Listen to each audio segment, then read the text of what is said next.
We also do like an inner child, inner voice group, mindfulness, loving self, the Sundo practice, healing through creativity. So we're really trying to get people back onto their side of the street and connected with their process and helping raise awareness to the ways that they're thinking about themselves and perceiving life. Because that's the only place that people can make adjustments.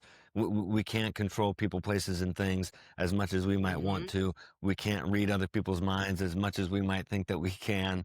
And so Yeah. to return to, um, if I'm the cause of my suffering, then I also get to be the solution for that suffering. I get to be the cause Hmm. of my well-being.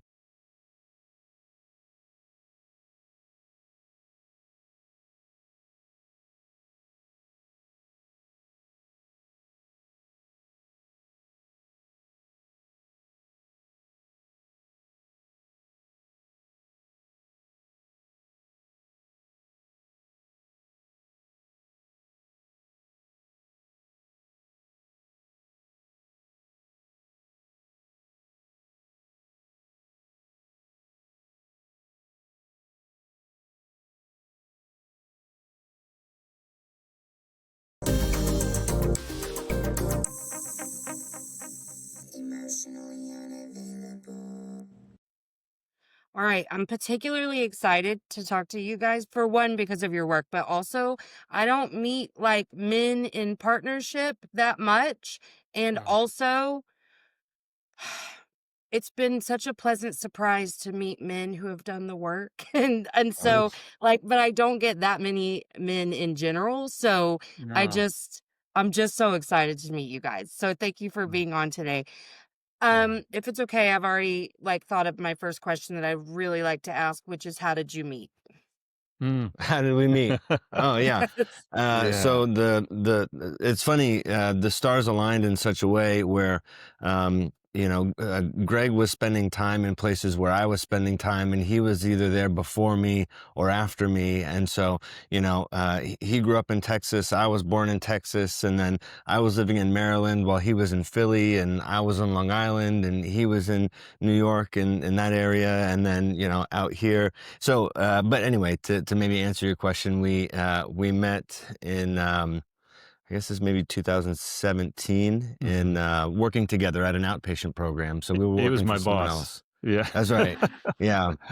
So Yeah. the way How that Greg tells the story cool. is that he kept calling and I was never calling him back, Yeah. which certainly could be true. But he just decided one day to drive up from LA, knock on the door and say, "Hey, I heard you needed a therapist. So here I am." For real? That really happened?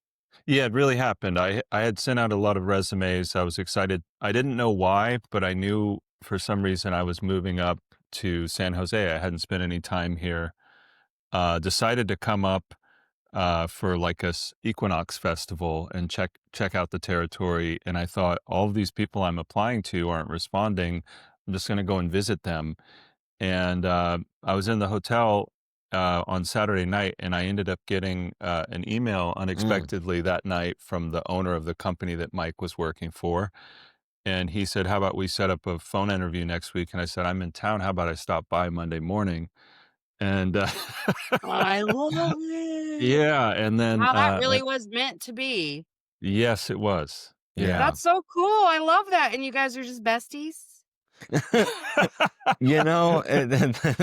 That's funny. So no, we didn't start out as besties. I think that Greg and I have very different temperaments, and Greg can get very excited and passionate about things. I'm more of kind of like a sit back, let's see how things unfold, and then we can kind of make a call on something because God forbid I ever Mhm. change my mind. And so Greg would say, Which "Hey, do makes you want for to go get?" great business partners. Yeah. It's been working out really nicely. But Yeah. Greg would say, "Hey, do you want to go get lunch?" And I'd say, "No, I've got lunch. I'm fine." Or he'd Oh. say like, "Hey, what are you doing this week?" And I'd say like, I'm fine. Like you have fun on your own. And then as we would be leaving, he'd say, "Hey, Michael, I want you to listen to this song real quick." And Greg is a big fan of Prince, and so he'd say, "Come sit in my car, listen to this Oh, you song." were just And hurting so his then feelings all the time. Yeah, well, and then it slowly over time wore me down, and then I was like, this guy just pulled me into a friendship, I guess. He was like, And then "You want to be my friend. You just don't know that you yeah, really wanna he be my he said, friend." "We're friends already, you just don't know it yet." And so it took me a little bit of time to catch up to what he already knew. And then, Yeah, that program ended up closing, and I had gotten hired at a residential program, and they were in need of a clinical director, and I said, "Well, I've been working with this guy Greg, and you should really interview him, and he's great." And so they did, and they felt the same way that I did, and hired him as a clinical director, and I was their program director. So again, Greg and I just had another opportunity to work together, but in, I think, maybe a more meaningful way than we did in the yeah, outpatient program. They were setting things up, and we were just sort of wiring security cameras for the facility. So we yeah, weren't doing a ton of groups in those early days, Yeah. yeah. Wow, what a but fun story. Greg, are you a fire sign? No, no, I'm actually, water, so my birthday just happened 2 days ago. Oh, happy So birthday. yeah, so I'm Scorpio. Um, Oh, what are you? y If you were what I, are you, Michael, if you weren't, like, all about that? I'm a yeah. Taurus. Yeah, he's actually it's Oh, interesting astrologically, okay. we're exactly the opposite, and, um, and if we can resolve our differences, it's said that it'll be a great partnership, and another fun fact, Michael and my wife, share the same birthday, and they're my 2 That's favorite people on the hilarious. planet, and, the 3 of us work together in a really remarkable way, um, and I think That's we've really awesome. balanced each other out. Yeah, Hmm. yeah. Man, that's so exciting! What a great story. Okay.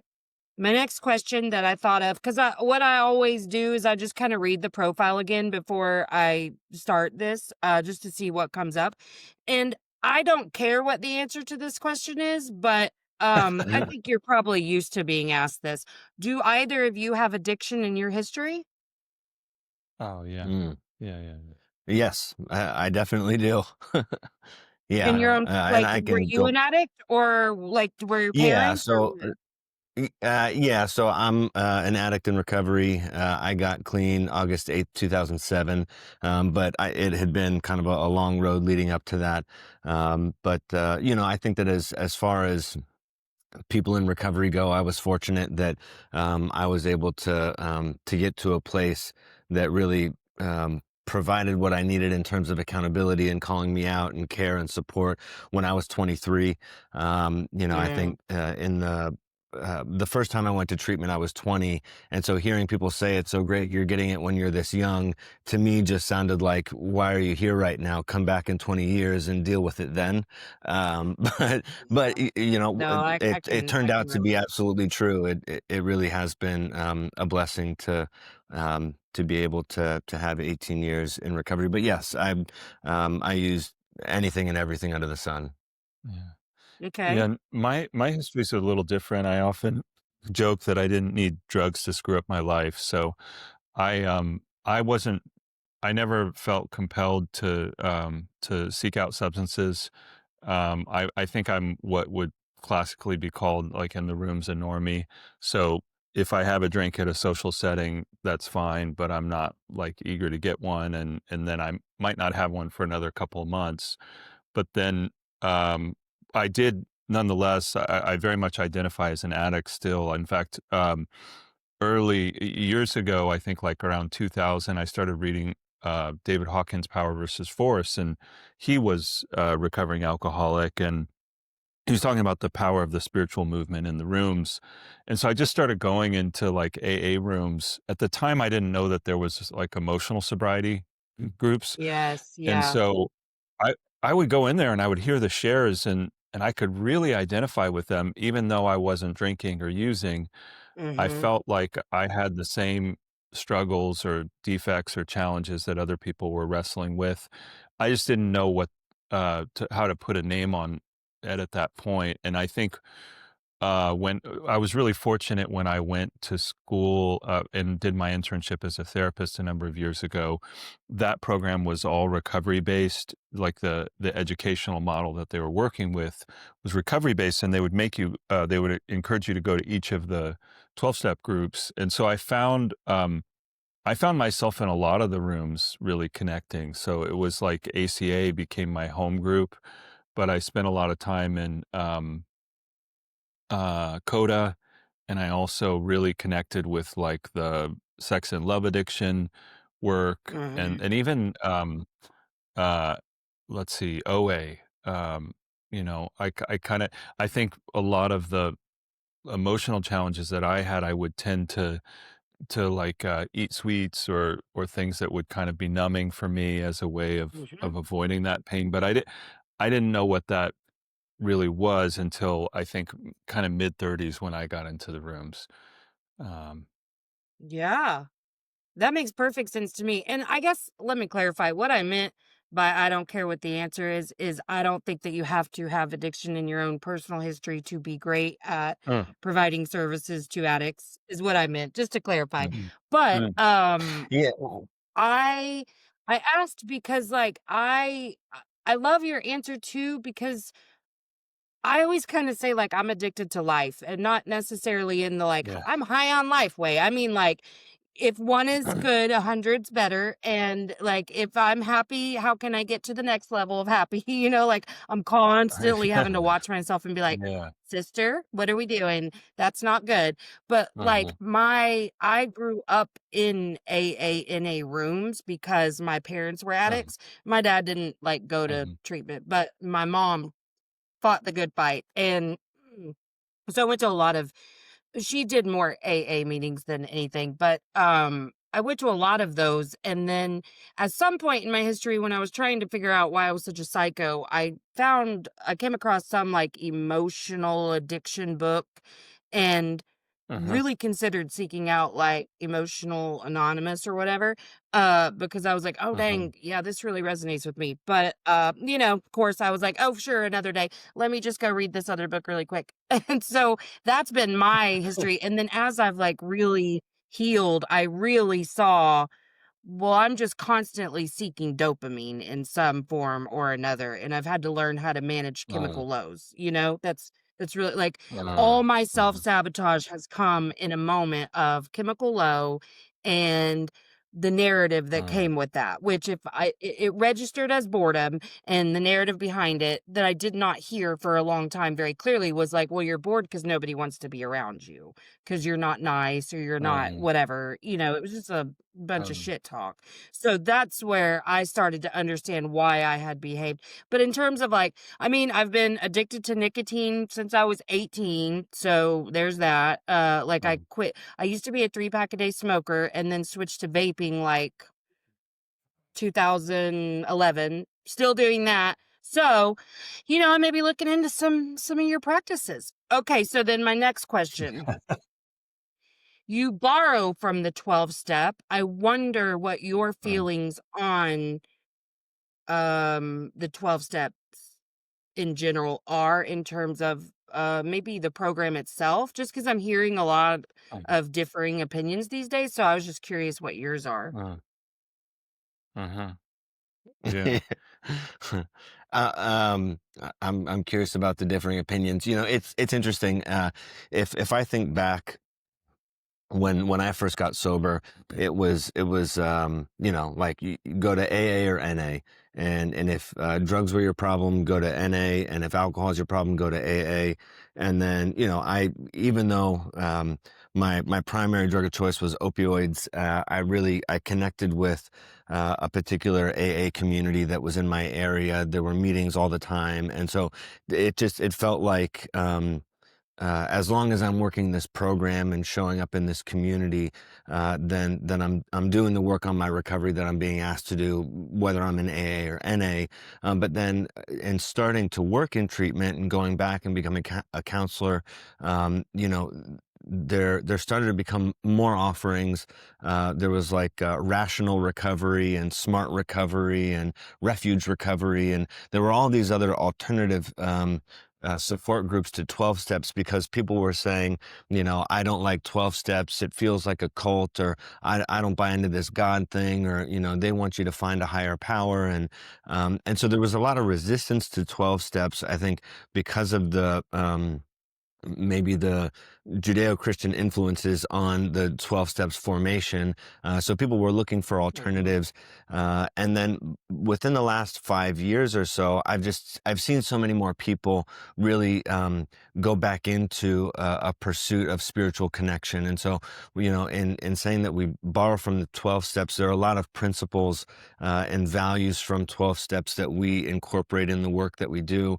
But a really big one is this, um, repairing our relationship with higher power. For us, it just Mhm. feels like such a huge piece of the work that is required for people to stay sober long term. So I love 12 steps. I know Greg loves 12 steps. We're certainly not opposed to people saying, I really connect more with smart recovery or something else.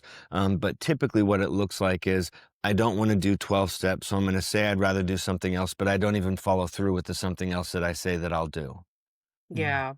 Mhm. Yeah. That's just been my experience, but Yeah. I don't know. No, yeah. Wha- Yeah, yeah, I can just say I'm super grateful about 12 steps. I feel really crazy about the value that it's contributed to my life. I think prior to 12 steps, I had a lot of passion, and would attempt to do things in my life and do well, but there was this constant feeling of like shooting up and falling down.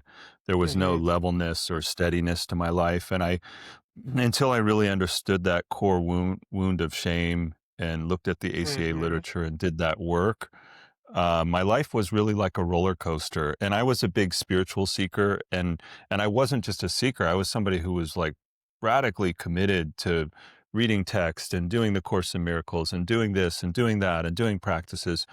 And even with all of that, still to no avail, I was kind of always falling in this blind side until I did the 12 steps. And so for me, from that period on, every year has progressively gotten better and better and better, to the extent Mhm. that I can look at my life and say, "Oh my God, I just feel so grateful for the life I live, the possibilities that I have today versus who I was prior to doing that work." So for me, it's extraordinary, and I say that also just recognizing how confronting it is.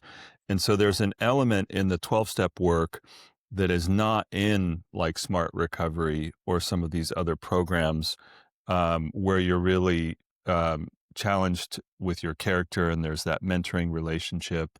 There are these aspects that are sort of core pieces of the 12 step work that I still, despite whatever shortcomings there might be, I've just seen it work in my life and other people's life. And as cliche as the saying is, those that work it, they get it. It's like, it's really, it's awesome. So I have so much gratitude for that path. Yeah, it's so funny to hear some of those phrases that I grew up with. Like in my first book, I wrote Yeah. something about stinking thinking, and I was like just laughing because that was something I heard in a meeting with my mom. No, I mean, the only I'm an Okie, so not far from Texas. And so, Uh-huh. very similarly to Texas, here, if you practice Christianity at all, it is very Uh-huh. fundamentalist. So that is what I was raised with, Uh, and um, lots of trauma. I am not religious anymore. And there was a period of time where I kind of just like went from maybe to no belief of anything at all. Like when we die, and that's it. And then that was kind of a lonely feeling. Like I was like, I don't necessarily like the way that feels, but this is where I'm at right now.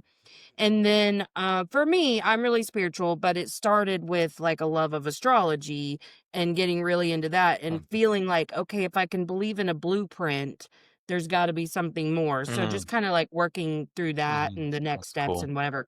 Um, I think my only issue with people who some people say like as long as you believe in a higher power, but they really mean like the Christian God. That's where I get Mm, frustrated because I'm like, well, you just said higher power. Like, why does it have to be your thing, you know? But I'm in mm. Oklahoma. So those are the only people I'm going to run into here in terms of, yeah, you know what I Well, mean?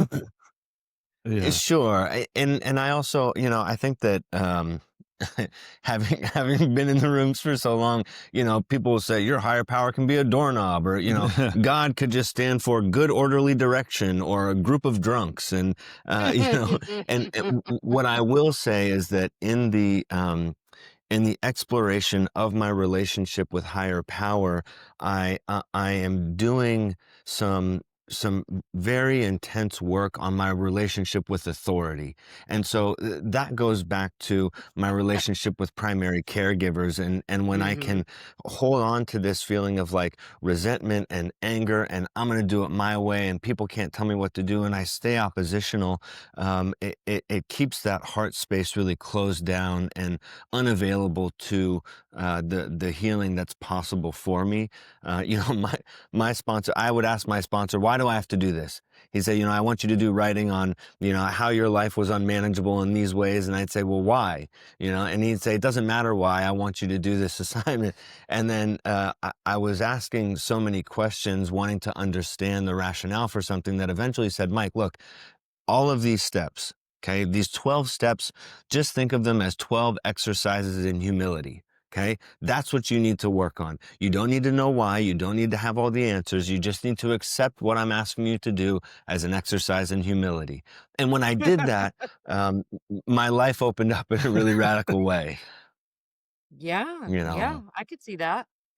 Well, what are you guys, if you were to just kind of say in general, because I'm not familiar, I'd have to switch screens with the breath work, Mhm. specifically the one that you mentioned in your profile.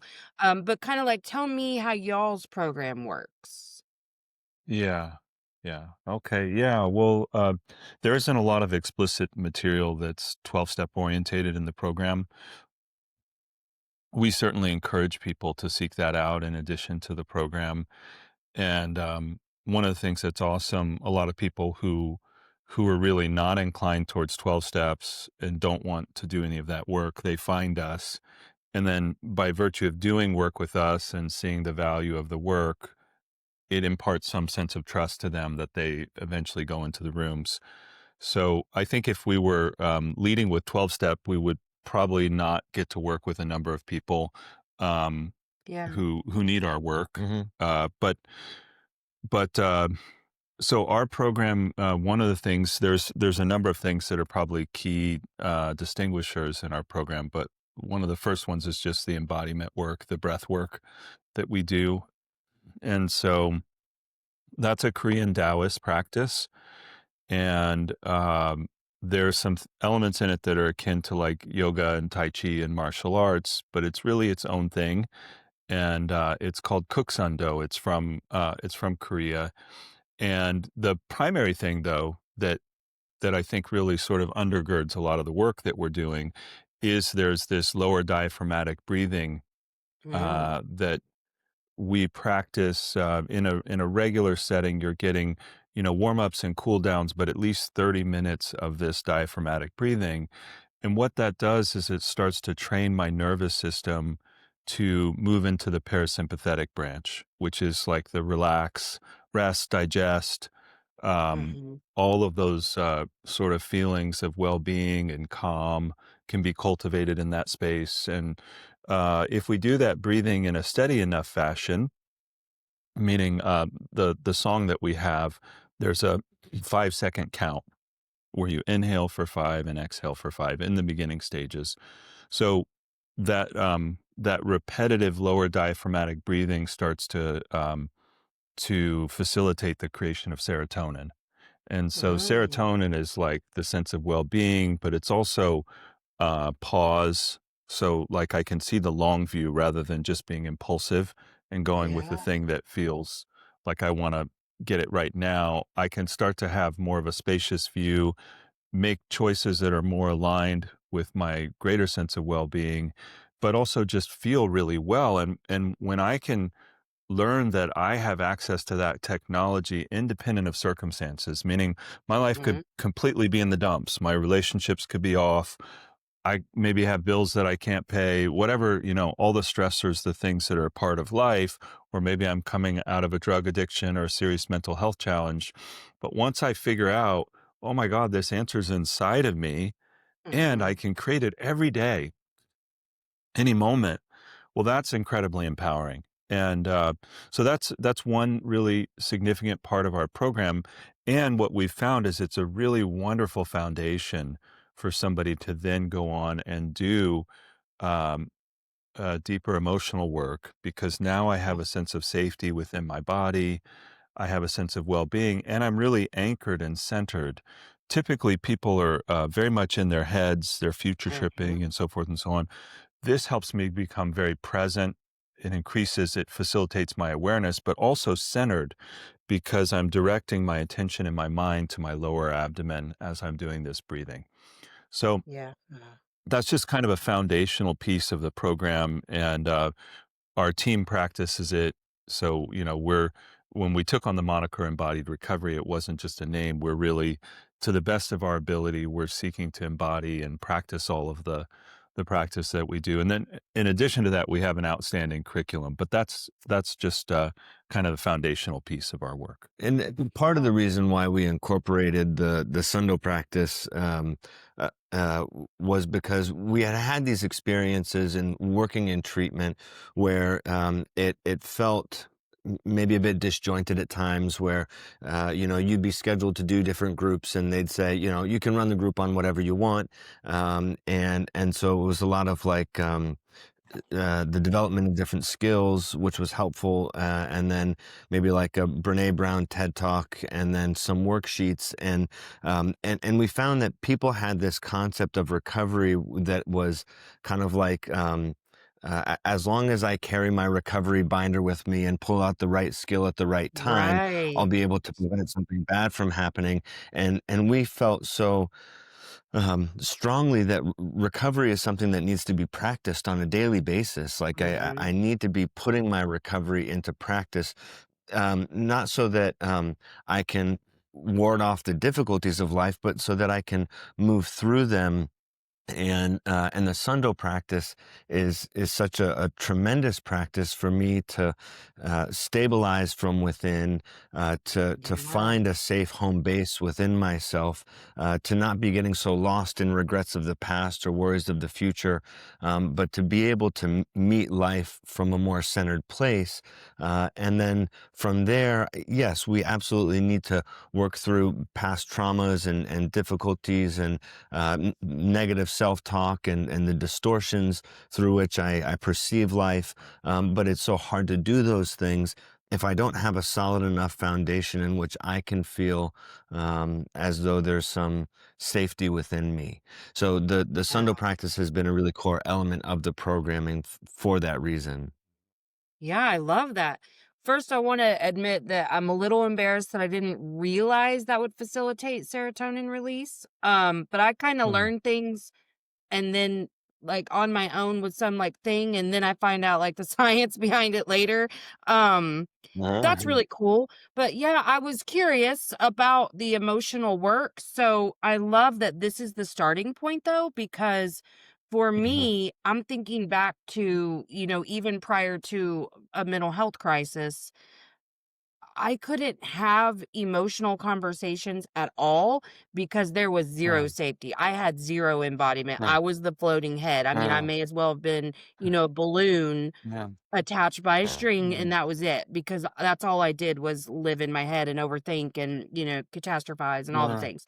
But, yeah, now that I am more embodied, I've noticed a stark reaction to so many things, like just the tension that will happen so quickly, Yeah. or like my fear is triggered so easily just by somebody saying the smallest things, and it's very manageable now because I'm like 2 years into this sitch. But before, Definitely. I didn't even understand what was happening. Like, I started to hear about Uh-huh. nervous system regulation in about 2017, and I was like, "Oh Yeah. my god, yay, finally I understand a little bit about why I'm a psycho. I have trauma."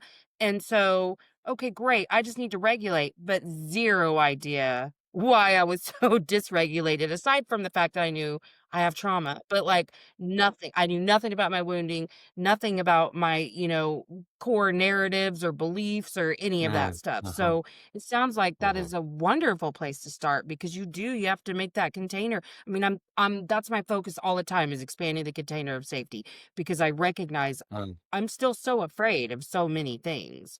So that's uh-huh. awesome. Yeah. And then you said you have a really good curriculum as well. You don't have to get into that, but how did you guys like I'm saying you don't have to spill your industry secrets, but how did you guys kind of Oh. come together to design that? Yeah.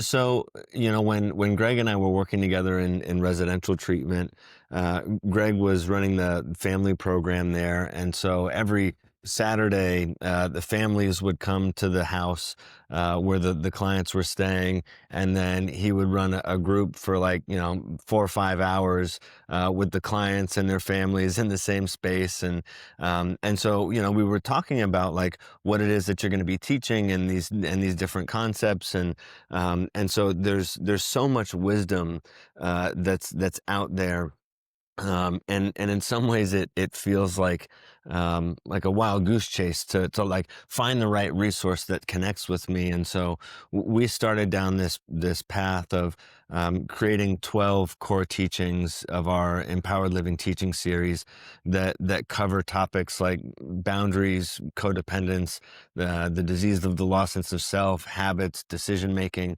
and providing them in a way that is um, hopefully engaging and speaks to people in a way that connects to their process so that they're not receiving the information and thinking, my husband could really use this, or, like my son really needs this teaching. This would be really good for him.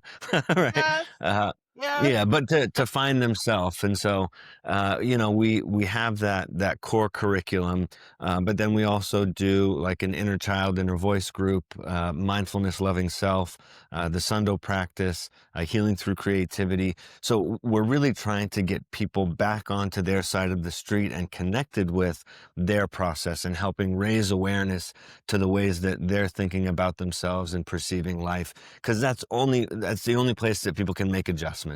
We can't control people, places, and things as much as we might want Mhm. to. We can't read other people's minds as much as we might think that we can. And so Yeah.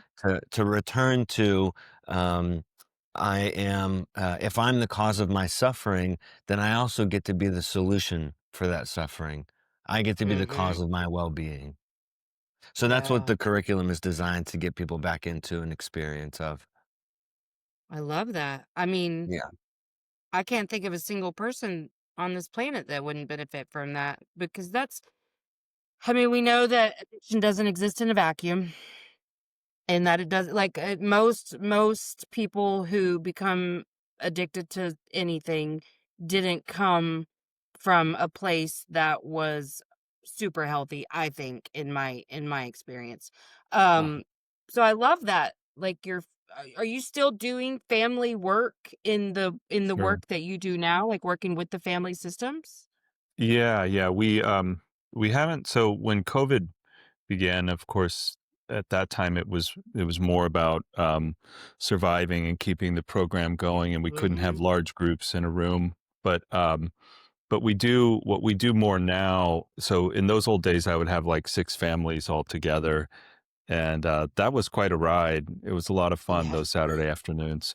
I Um, bet.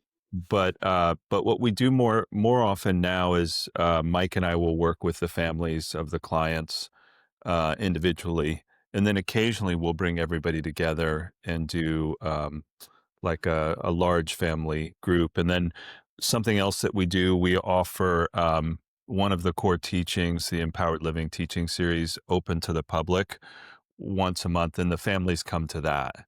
And so that's That's another, cool. yeah. So like the final Wednesday. of every month, we offer that, and so we see a lot of family members there too. Yeah, so that's been a nice venue for the families to come in and experience some of the educational material that their loved ones are getting in the program. It's a little bit different as far as the format because in the program we're able to do more interpersonal process work with the clients, whereas on the last Wednesday of the month it's a little bit more educational, but it's always so much richer when we have participation from the people that are showing up, and the families can get really excited about the material. And like you said, addiction doesn't occur in a vacuum, and when Mhm. one member of a family system is struggling with an addiction, the whole family is impacted in one way or another. And so in sharing that message with the families that they've got their own work to do is sometimes met with resistance, but ultimately if they can remain I bet. curious and open-minded enough, it can go really well to see a whole family come together and pursue this path of recovery. It's so exciting to see. I love that. Yeah, because I always say, like, when you change, the world around you changes. Like, just, Mhm. yeah, imagining an entire family system coming together to what even to begin, like, to support one person, but then everybody in the system, like, has their own impact.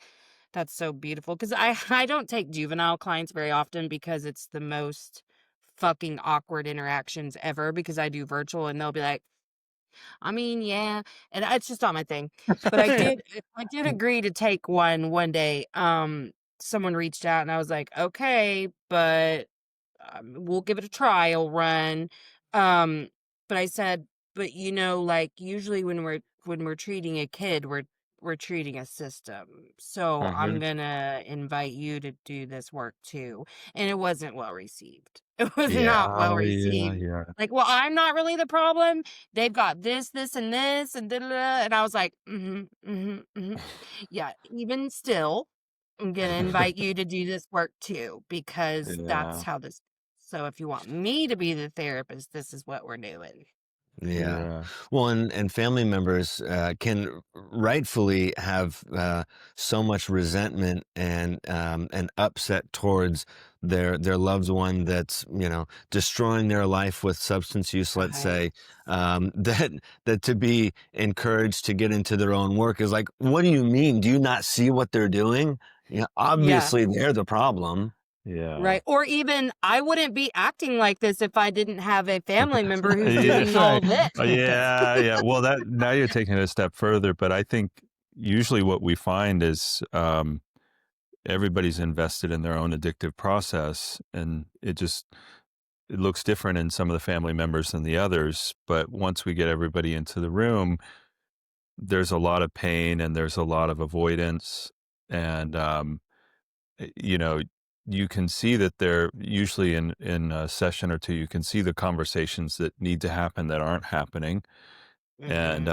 beginning to facilitate those and get everybody into their work. It's both really challenging and really invigorating. I think it's perhaps one of the most exciting parts of the work is to really see a system get freed up. Mhm. Um, Yeah. and then, sometimes I've been on the other side of feeling the brunt of the upset of every family member. Uh, and I would sometimes be that's even a wildly marvelous. uncomfortable. Yeah, but that can be really marvelous because it might be the first time they join together. They Yeah. decide, you're the worst therapist ever, Mhm. but they've all Oh finally kind god, of that makes rallied my chest together. hurt. Mm. Well, Yeah. it's funny though because I think that in you said that like when I heal, the world around me heals, and when we see someone this is most Mhm. often with like young adults where they're still very much involved in the nuclear family and they've maybe got younger siblings and Mhm. their parents are trying to kind of step back and let their adult child become an adult, but they're excuse me, but the child is still very much reliant on their parents. And then when they get sober, that young adult, you can just see like the light come back into their face and they're excited for life and they're connected to their passions. And then it's almost like the parents start to get a little worried, like, this is great that they're doing well, and so I think we're good now. We can go, right? and Yeah. and then the young adult in recovery is like, well, we've got some things that we need to talk about that we've been putting on the back burner for years, and those can be really pivotal moments because the family can either lean into that and say, okay, let's keep this going, Mhm. or they bounce out and they say, nope, you're good, so we're good.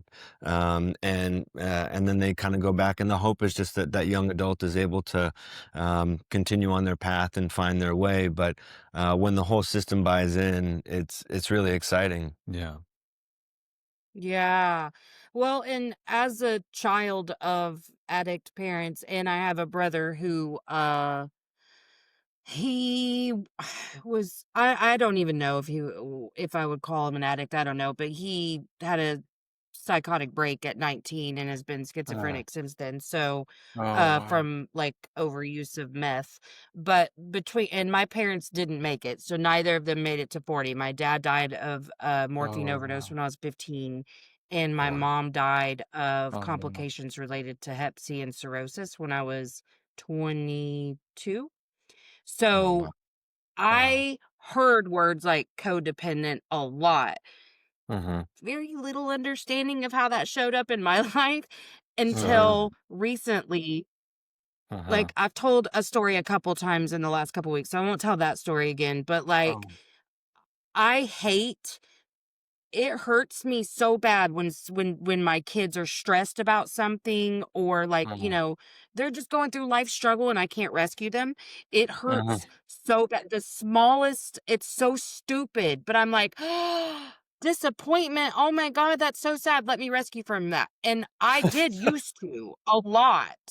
Because I recognize now I was dismissing my own hurt. I was like, let's make me feel better about this. So I'm going to Uh, rescue you.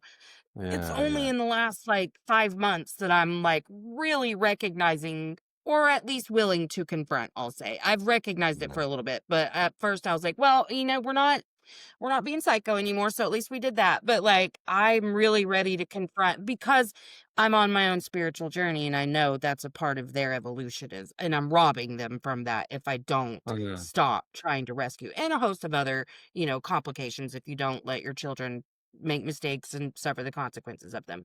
But damn, I had no idea. Like, I had no idea how codependent I was in every area of my life. I Uh, knew in intimate relationships, like, that was, like, really obvious because when I say psycho, I mean complete psycho.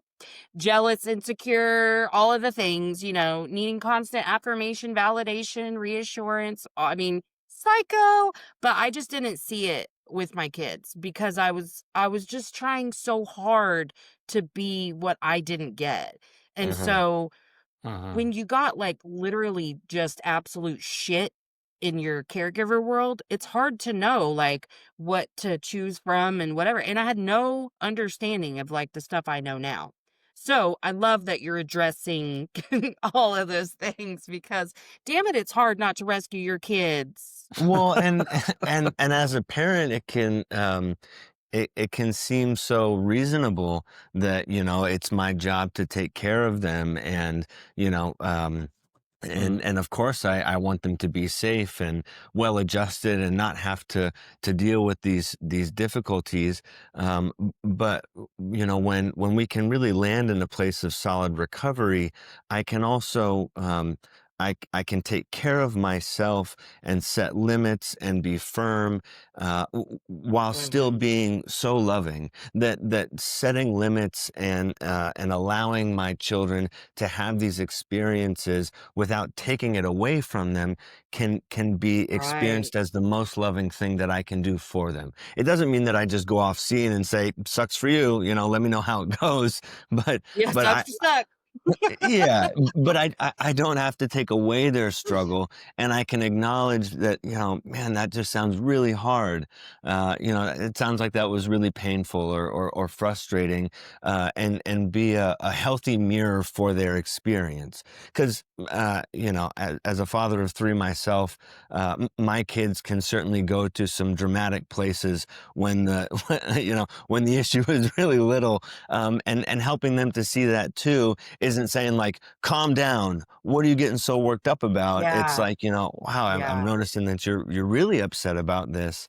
And it can be helpful for them to sort of hear back where their reaction is getting to, rather than being told this is right. how you should feel about something. Yeah, which I can get kind of preachy. I have to watch that too. But what I noticed is I was becoming one of those people that I hated. Obviously, you know how the mirror works, but it was like I would lean in to my own fear and my own shame. So then we're going to do some lecturing. We're going to do some, things that are really ineffective, while still rescuing you from the situation. That I haven't done in a lot of years, because when the middle one, who's 18, you just knew the boy was on his own path, and so I just learned pretty early on there wasn't much. I just needed to be a little shaman for his ass, and that was that. But I learned how to get, like, what I needed to say said in about 1.5 sentences. So that's kind of where I stayed for a long time, but then I would still rescue. And it's usually like, there's a speeding ticket or just whatever. My son lost his wallet. There's just stuff like Uh-huh. that. But, like, I where I'm working the hardest to expand this container is because my 2 boys are way older than my daughter. She's 11 and they're 23 and 18. And I suck at their feelings because they're usually expressed in a really big way, and it's very triggering for me.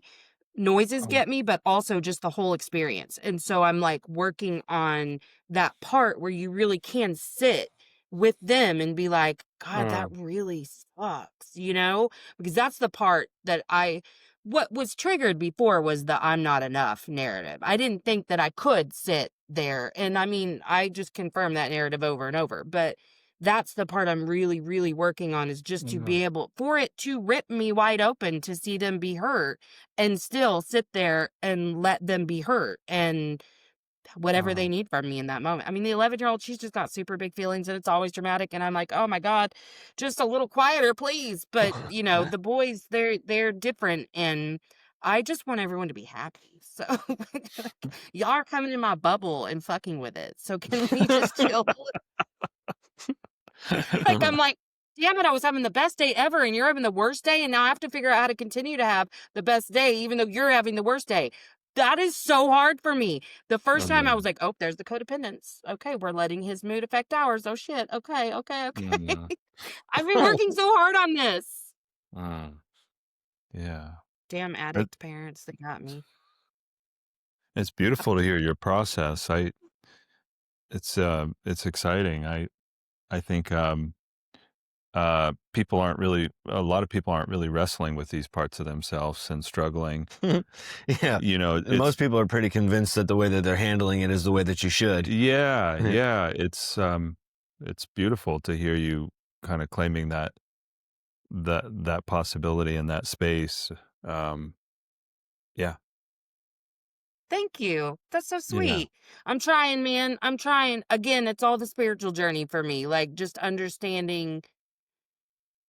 I don't know. Again, I guess it goes back to that faith in the higher powers. Like, it's not for nothing, like Mm, it gives me that sense of empowerment to be uh, like, they have their path. And also, in my belief system, they chose me for a reason and I chose them for a reason. And so we're gonna fucking get this shit figured out? Because, like, with my parents dying early, I just uh, feel like, I don't think that was their intended path. Like, I think they just didn't make it, because they had so much hurt and so much pain. And I truly don't, at this point in my life, I do not hold any of their shit against them or my narcissistic grandma who, was primary caregiver for a lot of my life. Because I've done so much of the same exact shit that they've done. One of the only things I haven't done is physically abuse my children, which they did. But man, I had so many narcissistic traits that I had to confront. Like, no. I, I'm not in any way, shape, or form anywhere close to perfect. So yeah, I'm really trying to get out of this experience what well, all of it, and I don't think that you can get to that, like, super light place without having faced all that darkness. So Yeah, I'm that's trying to really yeah. confront that. Yeah, that's awesome. In our work, in our own lives, and then what we do at the center, I think one of the things that can be so challenging and confronting for clients and for our team. I mean, in some ways, I wish you were here right now. We've needed somebody. We need people to work with us who have that capacity to look at themselves, because I think a lot of professionals, they get into this work and they imagine that they're going to be the expert that's helping somebody else who has problems, um, and that they're going to have a skill set that's going to help them face their problems. And really, often what it comes down to is being able to really look at these dark places within myself, these places where I'm jealous, where I'm selfish, where I'm hypocritical, and all these human parts, and then to be able to bring both presence and care and kindness to myself while looking at all of that. That's a real art. And that's the thing, we're trying to, in our work, we're really often trying to bring somebody from a place of denial, which is where the journey really begins, to being able to see those places. And usually in the beginning, the next stage is more of one of compliance, like I do it, but my heart's not really in it, and I obey Yeah. because I'm scared of life and so forth and so on. But we're as a center, we're really, our mission is to help bring people all the way through compliance and into surrender. And it's in that surrender space that I can really um, look on all the nastiness of my ego and my immaturity and all those parts that are really needing a loving authority, Mhm. like higher power, and bring that presence into my life and let myself be corrected. And we find that super, super exciting, but we find that not many people in the profession or in the market for recovery, they're not imagining that that's what the destination is. They're thinking like, if I do this worksheet, if I Yeah. behave for just long enough, if I behave for just long enough, I'll never have to really look at all of that. Um, Mhm. and As and long then as I when it set boundaries and as long yeah, as I yeah, do and talk. I don't No, drink. I totally agree.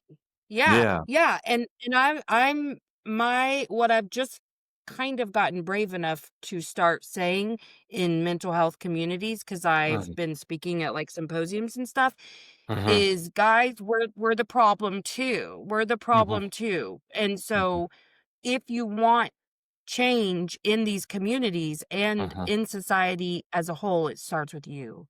And you need mhm. to make sure you're doing the right work on yourself, because That's what we're right. doing Yeah. is we're handing over therapy words to people who have no fucking idea what they mean, Yeah. so they're Yeah. weaponizing them a lot, Yeah, and yeah, nobody's yeah. aware of that. They're not the Mm, person handing over the words isn't aware of that. They feel so good. I've mhm, Yeah. taught you really good language, and then the Mm. person receiving the word, all of it. It can mm. be a toxic system even in mental health. So it's like, Oh, guys, Oh, yeah, no, yeah. completely. let's uncover Yeah. some shit here so that we can Yeah, actually yeah. affect change. And it starts with you. Again, when Yeah. Right. you change, the world around you changes. The ripple effect is real. Yeah. Well, and, I think in the mental health, it can be even, more challenging because people, like, I think in addiction work, people start to at a certain point in their journey, they start to really see some of these parts of themselves. But in mental health, and this was, Mhm. I would say, this was more my path, I saw myself as the victim. And I saw the world as owing me a bunch of favors and my parents owing me a bunch of favors and so forth and so on. And it took a lot of rehearsals and failed experiments for me to be able to glean that actually there was a great deal of immaturity, selfishness, narcissism, all of this whole stew of traits that were lurking in me, that of course I would be depressed and anxious if I'm Right. living my life that Right. way, right? And so when we're confronting people who are struggling with anxiety and depression, and we're saying, well, it looks to us, given the way that the choices that you're making routinely, that depression and anxiety would be the natural outcome. It's like, that can be such a shocking statement. That can be like, Yeah, "How could you?" And yet that's what right. we're really needing to get to. Yeah, I totally agree with you. And thankfully, the way I do my talks is the way I've always done anything in life is just through my story. And so when I'm sharing, like, so let me just tell you where I'm at and like what I've been through, they start to see like themselves in me and they're like, fuck, Uh-huh. man, me too, actually, huh? Because, and I don't care, they don't Yeah. even have to tell me that. Like, just go do your work, please. I'll offer you all kinds of free shit to please just go do your work.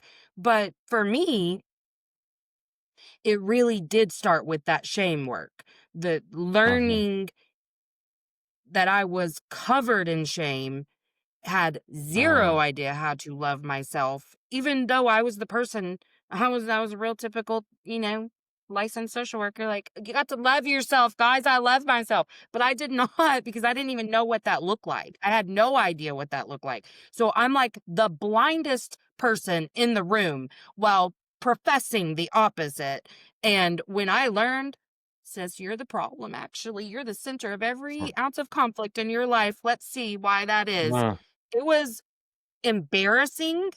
I was like, "What? uh-huh. Oh my god."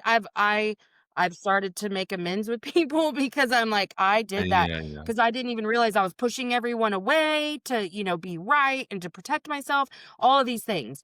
But I'm standing so strongly in this belief that the more I pour into myself, that ripples Uh-huh. out. Like, I do see the hugest difference in my family system, the hugest. Uh, And I know that they are going out into the world and rippling out from there too. And every one of these conversations, and I've seen the most wild transformations with clients, like clients, family members that I will never speak to, but yet the work that they're doing on themselves is rippling out. And so uh-huh. I'm I'm of service to, if there is any service I could ever offer to you all Uh, for free, even yeah. that I would love to. But I, That's I I perfect. really love the work that you guys are doing. Uh, Very aligned, I think, and I love that you guys have that firm understanding that a foundation is needed, and that it does start with you. Can't just project out for our entire lives. yes, and I'd also want to add to that just the huge value in community. And so, to try to do this on your own and, listen to a bunch of podcasts and read a bunch of books and learn a Mhm. bunch, it is great. But to have a community that can hold you accountable to your Mhm. commitments and your growth is it's so important. And so, to anybody that's listening, we would Agreed. absolutely recommend that they find that community if they're struggling with addiction. We talked about 12 steps and the options there to be held accountable and to look at your character defects and to really work on yourself. But if someone's just struggling with mental health or emotional challenges, Codependence Anonymous is a great fellowship. Adult Children of Alcoholics, Greg had mentioned ACA, that to find your community, because addiction doesn't happen in a vacuum, and neither does recovery. And so we Yeah, need to have a group of people that support us. I agree 100%. Tell us where we can find you. Yeah. You can find us in Campbell, California, but you can find us online at embodiedrecovery.com. You can reach us through our phone number, 888-372-3610. You can reach out to me directly at michael@embodiedrecovery.com. And then we also have a nonprofit organization called Melos. And then the website for Melos is meloscenter.org. So that's M as in Mary, ELOS center.org. And that has some free offerings. It has our podcast episodes and the talks that we do monthly, as well as links to sober dance events and then Sundo workshops in the practice. Oh, I love that. I saw that link. I'll make sure I include all of that in my show notes. Is the phone number that you said, is that in your profile? That's a good question. I don't know if it is.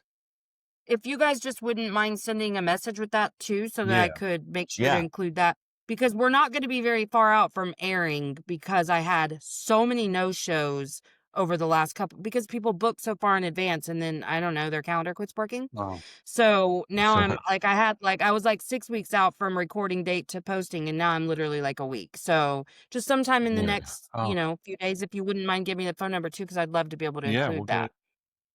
No That'd be problem. Awesome. awesome. Man, Yeah. I loved you guys Yeah. so much. This was so much fun. Yeah.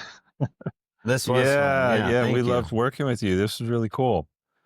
Yeah. Awesome. Okay, I'm gonna go ahead and push stop if you'll hang out for 1 sec. Okay. Thanks for coming to Emotionally Unavailable. If you haven't already, like, subscribe, and share.